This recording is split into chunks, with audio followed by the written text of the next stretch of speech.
ಬಿಟ್ಟಿ ಭಾಗ್ಯಗಳು ಕೊಡ್ತಾ ಇದ್ದಾರೆ. ಹೆಣ್ಮಕ್ಳಿಗೆ ಫ್ರೀ ಬಸ್ ಅಂತ ಹೇಳ್ತಾರೆ. ಎಷ್ಟೋ ಮನೆ ಜನ ಗಂಡಸರು ಅಳ್ತಾ ಇದಾರೆ, ನನ್ನ ಹೆಂಡತಿ ಎಲ್ಗೋದ್ಲೋ ಗೊತ್ತಿಲ್ಲ ಅಂತ. ಫ್ರೀ ಬಸ್ ಕೊಟ್ರು ಅಂತ ತಕ್ಷಣ ಹೆಣ್ಮಕ್ಳು ಎಲ್ಲೆಲ್ಲ ಹೋಗ್ತಾವ್ರೆ. ತೀರ್ಥಯಾತ್ರೆಗೆ ಹೋಗ್ತೀವಿ ಅನ್ನೋ ನೆಪದಲ್ಲಿ ಎಲ್ಲಿಗೆ ಹೋಗ್ಬೇಕು ಅನ್ನೋದು ಗೊತ್ತಿಲ್ಲ, ಗೊತ್ತು ಗುರಿ ಇಲ್ದಂಗ್ ಮಾಡಿದ್ದಾರೆ. ಸ್ವಲ್ಪ ನೋಡ್ಕೊಂಡ್ ಮಾತಾಡೋದ್ ಕಲಿಯಮ್ಮ.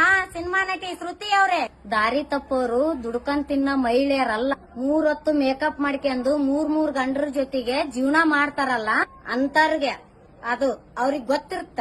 ಅವ್ರ ದಾರಿ ತಪ್ಪೋರು ನಾವಲ್ಲ. ನಾವೇನಿದ್ರು ದೇವಸ್ಥಾನಕ್ ಹೋಗೋದು ಗೊತ್ತು, ನಾವ್ ಹೆಂಗ್ ಬಸ್ನಾಗ ಸೇಫ್ ಆಗಿ ಬರೋದು ಗೊತ್ತು. ಮುದುಕ್ಯಾರು ಇರ್ತಾರ, ಯುವತಿಯರು ಇರ್ತಾರ, ಅರ್ಯದ ಮಕ್ಳು ಇರ್ತಾರ. ದಾರಿ ತಪ್ಸೈಕ್ರಿ ಹಾಕಿ, ದಾರಿ ತಪ್ಪೋರ್ ನಾವಲ್ಲ, ದಾರಿ ತಪ್ಸ ಹೆಣ್ಣು ಹಾಕಿ ನೋಡ್ರಿ. 3 ಗಂಡ್ರ ಜೊತೆ ಜೀವನ ಮಾಡಿದಾರ್ರಿ ಅವ್ರು. ನಮ್ಮಂತ ಗಂಡ್ರ ಜೊತೆ ಜೀವನ ಮಾಡಾರ. ನಾವ್ ಗಂಡ್ರ ಜೊತೆ ಒಬ್ಬರ ಜೊತೆ ಜೀವನ ಮಾಡ್ತೀವಿ. ನಾವು ನಮಗ್ ಬೆಲೆ ಐತಿ ಅಂತ ಸಿನಿಮಾ ನಟಿಯರಿಗೆಲ್ಲ ಅವ್ರಿಗೇನ್ ಗೊತ್ತ್ರಿ? ಎಸಿ ಕಾರ್ನಾಗೆಲ್ಲ ಅಡ್ಡಾಡೋದಲ್ರಿ, ಪೋಸ್ ಕೊಟ್ಟಂಗ ಅಲ್ರಿ.